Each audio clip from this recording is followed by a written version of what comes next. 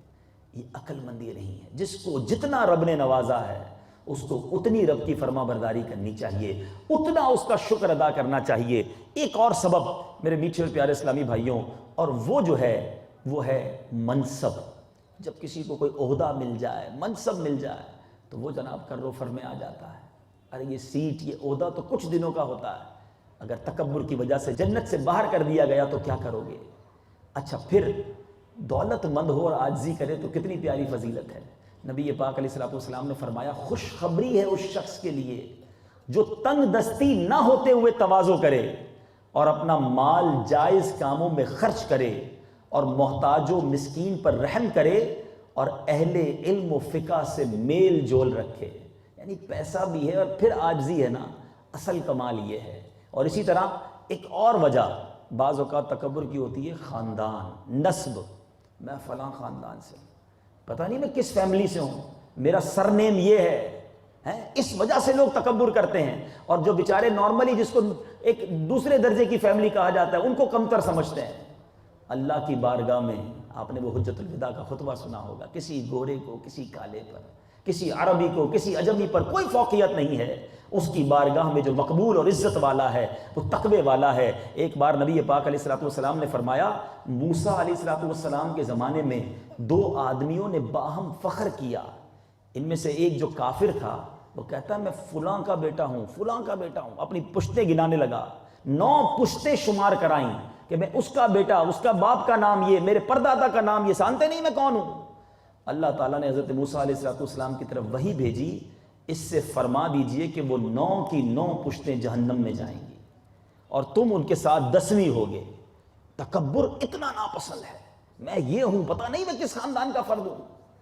کبھی بھی یہ نہ سوچئے گا میں سب سے برا ہوں نگاہ کرم۔ ہمارا یہ انداز ہونا چاہیے۔ بزرگوں کا انداز بڑا نرالا تھا۔ کسی بڑی عمر کے آدمی کو دیکھتے نا، کہتے یہ مجھ سے اچھا ہے، اتنی ساری زندگی گزار لی نا، نیکیاں زیادہ کی ہوں گی۔ کسی چھوٹی عمر کے آدمی کو دیکھتے، کہتے یہ بھی مجھ سے اچھا ہے، اس کے گناہ مجھ سے کم ہوں گے۔ اپنے آپ کو کمتر سمجھنے کے راستے وہ تلاش کرتے تھے، اور ہم ڈھونڈتے ہیں کہ کسی طرح میں سب سے اعلیٰ اور عرفہ نظر آنے لگ جاؤں اور لوگوں کو نیچا دکھاؤں۔ یہ کبھی سوچ نہیں ہونی چاہیے۔ اسی طرح ایک اور ریزن وہ ہے حسن۔